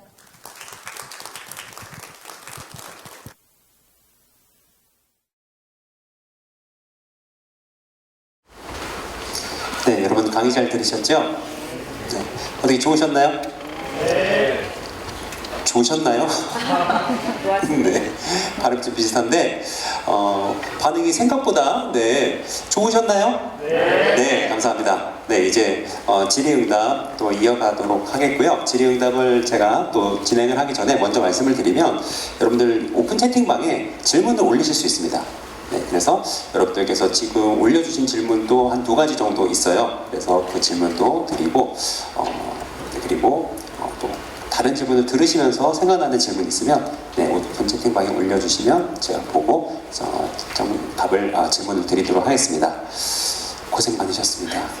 네, 사실 제가 이 자리에 있는 이유가요, 우리 이소윤 대표님을 여기로 끌어내기 위한 전략이었습니다. 네, 워낙 탁월한 콘텐츠를 가지고 계시고 그리고 보셔서 아시겠지만 저도 이소윤 대표님을 처음 뵀을 때 제가 방송에서 만났던 기독교 콘텐츠들이 있거든요. 근데 잘 없는데 이거 기독교 콘텐츠인데 이게 공영방송인 KBS에서 나온다고? 뭐 이러면서 봤던 모든 콘텐츠를 그냥 이분이 만드셨다 생각하면 되거든요. 그래서 저도 이게 다 한 분이 만드셨다라고 하는 거에 대해서 처음에 이소윤 대표님 뵙고 너무너무 놀랐었어요. 네. 아마 여러분들도 오늘 이걸 다 이분이 만드셨다고 이렇게 놀라기도 하셨을 텐데요. 이거 제가 그냥 개인적으로 궁금해서 제가 먼저 질문 하나 드리겠는데요. 사전에 없던 질문입니다. 근데 대표님께서 이렇게 공영방송에서 만들고 그리고 100% 기독교 콘텐츠를 내보내고 하는 게 사실은 쉽진 않잖아요. 근데 공영방송에서 나갈 방송을 콘텐츠를 만들고 또 어쨌든 집필하고 하실 때 조금 고려를 좀 하십니까? 그러니까 이게 그냥 다들 볼 거라는 걸 고려하고 조금 콘텐츠를 뭔가 그들에게 순화해서 만드시나요? 아니면은 하고 싶은 일을 다 하시나요? 그러니까 기술이 하고 싶은 거를 다 하면서 방송이 될 수 있도록 하는 게 이제 제 잔재주죠. 안 알려주시겠다고요? 제 잔재주인데 이제 그게 뭐냐면 그 제가 경험한 바로는 의외로 강하게 자기가 옳다고 생각하는 것을 말했을 때 그거를 좋게 봐주시는 분들이 되게 많고 네. 그 다음에 그 이제 예를 들면 김치국 교수님 같은 이제 그런 아이템을 했을 때 그분의 너무나 탁월한 연주자이기 때문에 교회에서 반주하는 건 안 나가도 돼요. 그리고 그거는 저희 같은 업자들이 다 알아요. 근데 제가 그거를 일부러 넣어요.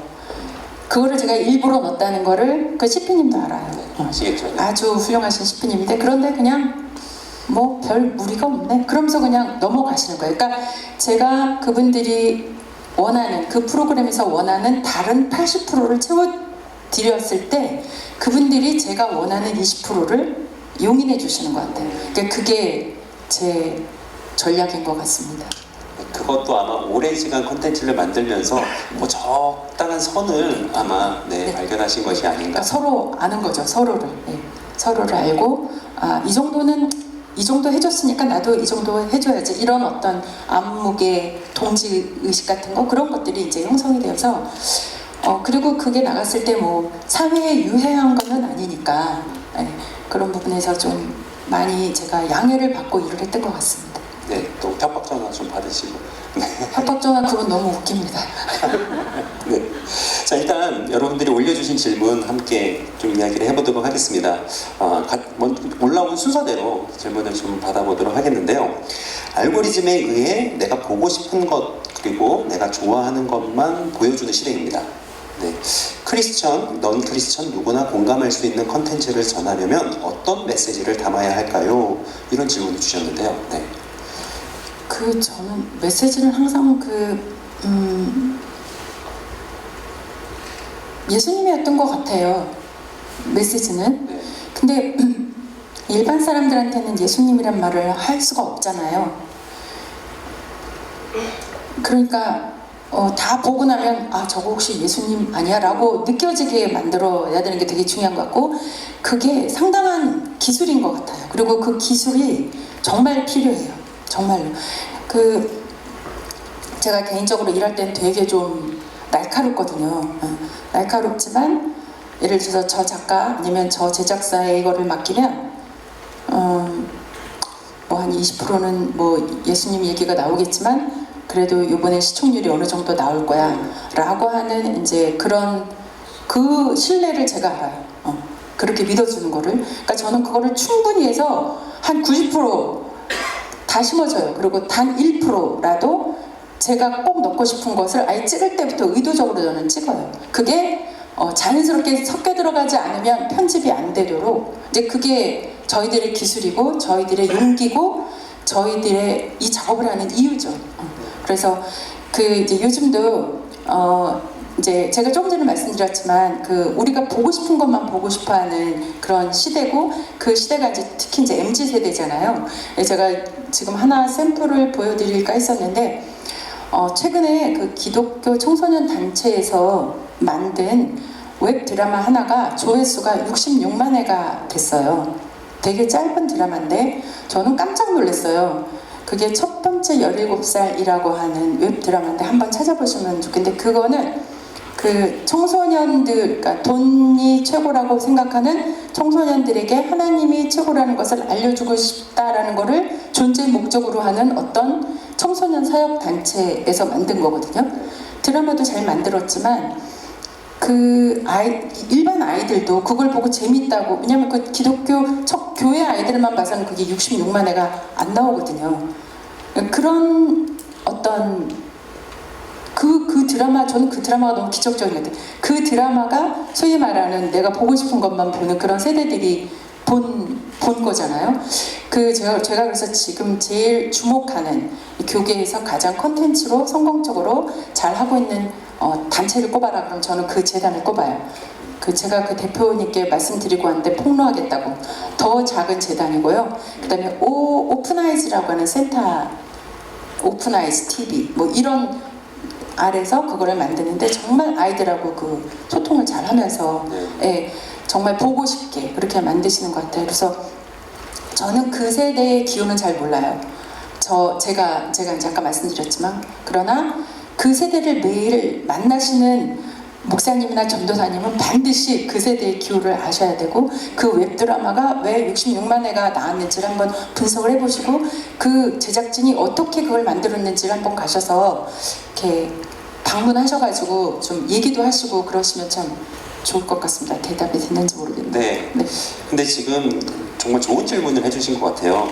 그러니까 사실 알고리즘에 의해서 컨텐츠를 소비한다라고 하는 거는 어떻게 보면 내가 의도하지 않았는데도 선택해서 볼 수 있다라고 하는 얘기이기 때문에, 우리가 기독교 컨텐츠를 잘 만든다라고 한다면은 교회를 다니지 않는 사람도 알고리즘에 의해서 볼 수 있는 것이 아닌가, 네, 그런 가능성이 있다 생각이 되거든요. 정말 좋은 질문 해주셔서 감사하고요. 두 번째 질문입니다. 두 번째 질문은요, 하고 싶은 이야기가 있는데 빌드업하는 과정이 궁금합니다. 네, 지금 이 표정이 왜 이 표정이 나오는지 알 것 같습니다. 네. 그건 정말 짐승의 시간을 겪어야 됩니다. 이제 제가 처음에 작가가 돼서 KBS에서 다큐멘터리를 하는데, 할 때마다 불안하잖아요. 네, 제가 이거 쓴 게 맞는지. 왜냐면 하나의 영상에다가 한 문장을 써야 되는데 거기 정답이 없거든요. 뭐 이렇게 써도 되고 저렇게 써도 돼요. 그런데 그거가 어느 순간 겁이 없어지는 순간이 딱 와요. 겁이 없어지는 순간. 그게 다큐멘터리 시작한 지 딱 4년 정도 됐을 때 일인데, 보통 다큐멘터리를 해서 그렇게 되려면 한 10년 이상 걸려야 돼요. 근데 제가 뭐 천재고 그래서 4년이 걸린 게 아니라, 제가 어렸을 때부터 딴짓을 많이 했기 때문입니다. 저희는 이제 무협지, 만화, 무차별적으로 그런 컨텐츠랑 굉장히 친숙해져 있었고요. 학교 다닐 때도 이제 수업은 안 두고 뒤에서 애들하고 만화 그리면서 막 얘기하고 약간 이제 그런 게 있었어요. 미디어를 하는 사람은 미디어에 빠져 있어야 돼요. 그것이 빌드업에 굉장히 중요한 조건이 됩니다. 제가 한 가지 좀 이해가 될지는 잘 모르겠는데, 그 경험이 없으면 현장에 가서 프로로 일을 할 때도 굉장히 시간이 많이 걸려요. 저희 집에 이제 그 두 아드님이 계신데, 어렸을 때 이제 제가 방송을 하는데 애를 봐줄 사람이 없으면 제가 아이들을 항상 데리고 방송국에 다녔고, 아이들은 어렸을 때 처음 그 파란색 돈을 방송국에 계신 국장님한테 이제 받았어요. 네. 거기 가서 뭐 사탕도 받고 돈도 받고 거기서 놀고, KBS가 넓으니까 가서 놀고 이랬던 그 한 분이 신학대학을 가셨는데, 이제 교회 안에서는 너무 그 사역을 하기가 힘들 것 같다, 내 성향상. 그래서 이제 그분이 PD가 됐어요. 그 $2의 우정은 이제 그분이 하신 건데, 별로 뭐 노력하는 것 같지 않아요. 그런데 굉장히 빨리 친숙해지는 거예요. 그리고 기호를 잘 알고. 왜냐면 거기서 어렸을 때부터 놀고 크고 맨날 지나가면서 본 게 수없이 많은 모니터에다가 성우들과 뭐 녹음실, 기계, 카메라 이런 것들을 많이 보고 그 안에서 있었고, 또 물론 이제 어렸을 때 이분들이 게임을 많이 하셨겠죠. 네. 여러 가지 그런 것들이 다 그 미디어 콘텐츠 안에 있었던 그런 경험이 프로에 왔을 때 굉장히 이제 도움이 돼요. 그래서 미디어가 좋은 분들이 계세요. 미디어가 이상하게 끌리는 분들이 있고, 삶 가운데 미디어가 있는 분들은 저는 굉장히 여기에 그 빌드업을 하는데 시간이 짧게 든다고 생각을 해요. 제가 항상 그래요. 내가 이거를 했으면 너네 모든 사람들이 다 할 수 있다라고 항상 얘기하거든요. 그런데 제가 만약에 그렇게 짧은 시간 안에 그 겁이 없어진 그러니까 프로그램 만드는데 겁이 없어진 그 시기가 다른 사람들보다 좀 빨랐던 이유는, 다른 사람들보다 제가 그런 미디어들과 굉장히 깊이 그 세계에 많이 빠져 있었기 때문이거든요. 근데 그게 빠져 있는 것인지 아니면 자기가 거기에 재능이 있는 것인지, 이런 것들은 한 번 더 전문가들을 통해서 점검을 받아야 되지만, 친숙하거나 좋아하지 않으면 미디어는 절대로 할 수가 없어요. 그래서 그런 부분들을 냉정하게 한번 검증을 하고 하면, 빌드업은 사실 좋은 사수랑 만나서 한 2, 3년 정도 있으면 중요한 것들은 거의 다 배울 수 있다고 생각합니다. 그리고 저는 사실 이소윤 대표님이 쓰신 책이 있으십니다. 네, 컨텐츠 엔지니어링이라고 하는 책이 있는데, 그 책의 12단계와 그거를 소개를 해주실 줄 알았거든요. 그러진 않으셨네요? 잠깐. 네네. 제가 컨텐츠 엔지니어, 제가 이제 하던 작업 중에 하나가 우리나라의 자연 환경 해설사, 숲 해설사 이런 분들을 가리킨 일이었어요. 우리나라에서 처음 생태 관광을 시작했을 때 해설사가 필요한데 해설사 교육을 해줄 사람이 없다 그래서 이제 전국을 다니면서 거의 뭐 한 수천 분을 대상으로 그 강의를 해주고 어떻게 스토리텔링을 하고 이런 것들을 이제 강의를 했었는데 이제 어느 순간에 제가 그분들을 다 만나러 갈 수가 없는 상태가 돼서 그러니까 그분들이 책을 차라리 하나를 빨리 써줘라. 그럼 우리가 그 책을 통해서 공부를 해서 하겠다라고 해서 쓴 책이 이제 컨텐츠 엔지니어링이라는 책인데 이게 그냥 쉽게 스토리텔링 매뉴얼 이렇게 얘기를 하셔도 돼요. 제가 그걸 왜 엔지니어링이라고 했냐면 조금 전에 제가 한 말과 같은데 이거는 크리에이팅이 아니라 엔지니어링 어떤 공학적인 구조에 의해서 누구나 할 수 있는 거기 때문에 엔지니어링이라는 표현을 제가 썼다고 이제 그 책에도 설명을 했는데요. 제가 컨텐츠를 만들 때 가장 중요시하는 건 이제 세 가지가 있어요. 뭐 이거는 저기 중간고사에서 만점을 받은 저희 학생도 얘기하라면 얼마든지 할 수 있고 저 친구들은 자다가도 제가 물어보면 그 세 가지를 얘기할 정도로 제가 얘기를 하는데 하나는 정체성을 찾는 거. 그러니까 이거는 팩트죠. 팩트에 굉장히 충실해야 되고 두 번째는 가치를 개발하는 것. 그다음에 세 번째는 전달 방법이에요. 굉장히 쉽죠. 근데 이게 현장에 들어가면 되게 어려운데 첫 번째 이 정체성이라고 하는 거는 제가 스토리텔링을 다른 말로 표현해라 그러면 정체성 찾기라고 말을 해요. 사실성이 스토리텔링의 거의 80~90%를 차지해요. 근데 우리가 사실을 잘 알고 있다고 생각을 많이 하거든요. 어떤 거든지. 근데 그 찾아보면 우리가 잘못 알고 있는 게 굉장히 많아요. 성경 안에서도 그런 게 너무나 많고 나 자신에 대해서도 그런 게 너무나 많고 그래서 그 세 가지를 굉장히 중요하게 생각하시고 그다음에 이 정체성과 가치의 다른 점은 어떤 거냐면 정체성은 변하지 않아요. 어떤 상황에서든. 근데 이 가치는 시대와 상대와 상황에 따라서 바뀌어요.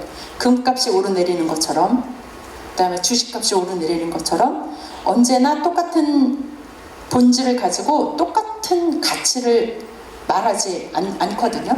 그래서 어떨 때는 금을 팔아야 되고 어떨 때는 금을 우리가 사야 되는 것처럼 이 가치가 굉장히 중요한데 이게 이제 소위 말하는 눈높이하고 관련된 거고요. 세 번째는 이제 전달 방법인데 전달 방법 중에 이제 제가 가장 중요하게 생각하는 거는 프레임을 바꾸는 거예요. 프레임. 예를 들면 설교를 이제 항상 목사님이 하시잖아요. 그런데 어느 날 이제 중학교 2학년 아이가 올라가서 자기가 정리한 거를 이제 강단에서 설교를 한다고 생각을 해보세요. 얼마나 불안하겠어요, 사람들이. 근데 그게 굉장히 신선한 충격을 주는 거죠. 물론 그 아이가 그 설교에 온 거를 쓸 때는 목사님의 도움을 받았겠죠. 그러나 변한 건 뭐냐면 똑같은 내용이지만 전달자가 달라져요. 다른 눈을 통해서 그걸 보게 하는 거죠. 그런 식의 신선한 프레임. 근데 그 프레임은 그 당시 시대 상황, 그 다음에 내 컨텐츠를 누리는 소비자들의 니드 이런 거랑 굉장히 밀접한 관계가 있어야 돼. 그래서 파인딩 아이덴티티가 굉장히 중요해서 저는 이거를 뭐 거의 80~90% 이상 이거를 찾는데 거의 전 제작 시간에 50% 이상을 써야 된다고 항상 얘기하고요. 그 다음에 이제 저 상대에게 오늘 내가 무슨 얘기를 할 것인가 10가지 얘기하고 싶죠. 그러나 한 가지만 얘기해서 나머지 9가지를 스스로 공부하게 하는 그런 한 가지 가치, 전달 가치를 찾고 이것을 어떻게 전달할 것인가를 굉장히 많이 고민을 해야 돼요. 한 가지 예를 들면 제가 이제 어렸을 때 저희 아이들이 저는 좀 뺀질거렸지만 애들은 좀 예수님을 잘 믿었으면 하는 바람으로 교회를 찾아다녔어요. 아이들에게 좋은 교회를. 그래서 이제 찾은 교회가 동안교회인데요. 동안교회는 그 당시에 매주 전국에서 목사님들, 전도사님들이 참관을 했어요. 청소년 예배를. 이 예배가 축제 같아요. 일단 영상을 모두 중학교 2학년 아이들이 다 영상을 다 촬영하고요. 진행하고 예배 생중계를. 그리고 이제 방학 때 한 번은 컨텐츠에 거기가 이제 뭐 거의 보고나 마찬가지였는데 방학 때 한 번은 거기가 이제 교사가 100명이고 학생이 150명이에요. 그런데 200명을 넘기면 전도사님이 팔주노초 파남보로 머리를 염색하겠다고 한 거예요. 그 해 어떻게 됐을까요? 250명 됐죠. 그 여름에. 그래서 목사님이 거의 뭐 몇 달 동안 팔주노초 파남보로 이거를 하고 다녔어요. 그 당시에 목사님이 염색을 한다? 이거는 있을 수 없는 일이었거든요. 그 빨주노초 파남보로 염색을 한 전도사님의 그 머리가 많은 사람들에게 굉장히 이 교회 청소년부의 파워, 힘에 대해서 굉장히 아주 큰 것들을 보게 했고, 동안교회가 정말 너무나 귀한 청소년들을 그런 식으로 어떤 전달 방식, 그 다음에 함께하는 법, 그 다음에 그 당시에 어떤 전달해야 되는 어떤 가치, 이런 것들을 정말 잘 뽑아내서 그 청소년부가 정말 엄청나게 부흥을 하고, 지금도 청소년부 여러 가지 에 관련된 컨텐츠를 할 때 반드시 저는 동안교회에서 옛날에 무슨 짓을 했는지 가서 살펴보라고 얘기를 많이 하거든요. 그런 식으로 프레임을 바꾸는 것. 그래서 그때는 동안교회에서는 별의별 일이 다 일어났었어요. 맨날 바꿔요. 맨날 이렇게도 해보고 저렇게도 해보고 해서 그런 프레임을 다양하게 하지만 항상 본질이 아이들에게 좀 더 정확하게, 아주 클리어하게 핵심이 아이들 가슴에 딱딱 꽂히게, 그런 식으로 굉장히 그때 교사와 목사님들이 많이 노력을 하셨던 것 같아요. 네, 감사합니다. 진짜 많으신데 보러 보기 전에는 꼭 먼저 얘기를 잘 안 해주십니다. 그래서 제가 집요하게 조금 더 파는 건데요. 네, 이해해 주시면 좋겠습니다. 자, 그 다음 질문입니다. 다양한 컨텐츠를 제작하시면서 가장 기억에 남으시는 에피소드가 무엇인지 궁금합니다. 라고 해주셨습니다. 뭐 아까 얘기 드린 그 전화하시는 분 협박 한 분 하고요. 네. 그 다음에 그 경주에서 길을 찾다가 책을 샀을 때 시장님이 너무 고맙다고 하시면서 저를 초대하셨어요. 그래서 이제 오늘은 맛있는 걸 먹겠구나 생각해서 갔는데, 그분이 저한테 나올 때 저도 부족하지만 교회 장로입니다 이렇게 얘기하시면서 경주를 위해서 기도해 주세요 이렇게 얘기를 하셨어요. 그분이 이제 교수님이시기도 하셨는데 참 그 경주에서 제가 들을 수 없는, 경주의 시장이 되신 분에게 들을 수 없는 그러니까 그 컨텐츠 하나가 어떤 복음의 진실을 담고 있으면 그거를 통해서 이렇게 숨어져 있던 그 7천 명의 하나님의 군사 같은 사람들이 커밍아웃을 하면서 이렇게 또 공동체가 이루어지더라고요. 저는 그때 그 시장님 그 표정이 되게 감동이었어요. 이게 무슨 교회 안에서 일어난 것도 아니고 경주에서 경주 시장님이, 사실 기독교인이어도 밝히기가 어렵거든요. 근데 그분이 저를 보고 얼마나 반가웠을까. 왜냐하면 그 책 때문에. 그래서 이제 그런 것들이 되게 많은데, 아까 그 협박범 그분하고 그 경주 시장님하고 그런 것들이 참 좋았던 것 같습니다. 네, 감사합니다. 근데 저희가 시간 관계상 모든 질문을 다 받지도 못할 것 같습니다. 그래서 질문을 한 개만 마지막으로 더 받도록 하겠습니다. 마지막 질문인데요. 요즘 대부분의 많이 보는 컨텐츠들이 자극적인 컨텐츠들이 많잖아요. 네. 그런데 기독교 컨텐츠가 이렇게 자극적인 컨텐츠가 많은 이런 분위기 속에서 살아남을 수 있는 방법이나 요령이 있을까요? 라고 질문해 주셨습니다. 근데 저는 제가 알고 있는 컨텐츠 중에서 가장 자극적인 컨텐츠가 예수님인 것 같아요. 그렇지 않나요? 네. 아니 뭐 우리를 위해서 대신 그 고통을 당하시고 돌아가셨다는데 그게 자극적이지 않게 들리는 게 저는 되게 이상한 것 같아요. 그래서 세상에 그 어떤 자극적인 것보다도 자극적인 분이 예수님이시고, 자극적인 스토리가 복음이고, 그리고 세상에서 제일 이상한 사람이 저는 주일 아침에 교회 가는 사람들이었어요. 옛날에 멀건 성경책 들고 도대체 저 인간들은 왜 저기를 아침마다 가는 걸까? 나처럼 집에서 그냥 좋은 책이나 읽지, 집에서도 얼마든지 기독교 서적 읽으면서 할 수 있잖아요. 그런데 주일 아침에 교회를 가야 되는 이유,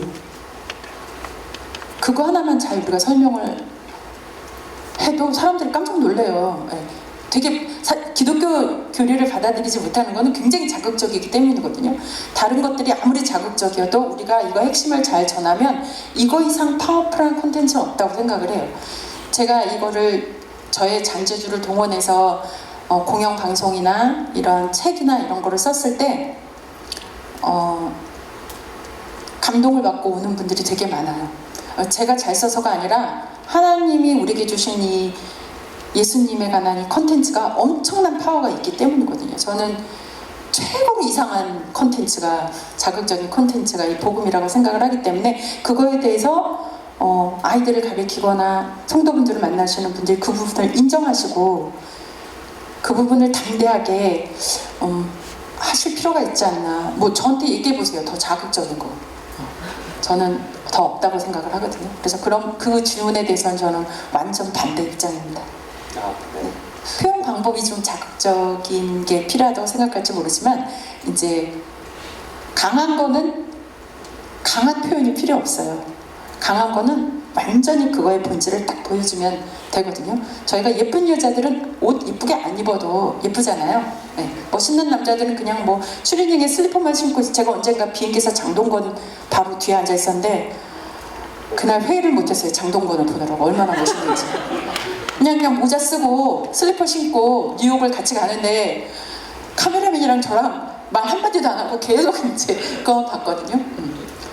그것보다 더 하잖아요, 복음이. 그래서 사실 복음은 진술을 잘 우리들이 꼭 뽑아내서 그거를 신선한 프레임으로 딱 해서 하면 자극적인 방법 하지 않아도 저는 충분히 그것이 큰 감동을 준다고 저는 믿고 그 방법을 저희가 택했을 때 되게 하나님께서 응답을 맞다라고 응답을 많이 해주신 것 같아요. 제 다큐를 보시면 알겠지만 자극적인 건 하나도 없어요. 그런데 역대 최고 시청률을 기록한 게 되게 많아요.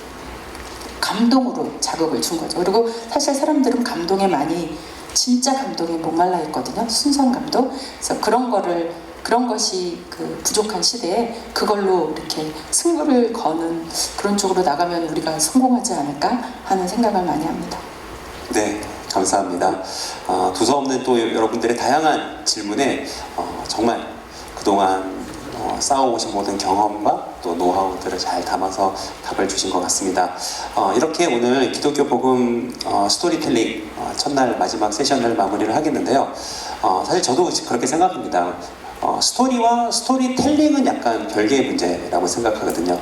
우리가 가진 복음의 스토리는 너무나도 선명하고 명확하지만 이걸 우리가 어떻게 세상에 말하고 어떤 프레임으로 어떻게 표현을 하는가는 전혀 별개의 문제고 그 프레임을 우리가 스토리를 어떻게 텔링하느냐에 따라서 세상이 들을 수도 있고 또 안 들을 수도 있다. 이런 생각이 듭니다. 그렇기 때문에 이렇게 사역의 현장에서 사역하시는 오늘 참가하신 모든 분들께서 각자의 삶의 자리에서 이 귀한 기독교의 복음의 스토리를 세상 가운데 좋은 프레임과 또 신선한 그런 방법으로 많이 알려주셨으면 좋을 것 같고요. 또 그렇게 여러분들 사역하시는데 오늘 이소윤 대표님의 강의가 정말 도움이 되실 것이라고 믿습니다. 감사합니다.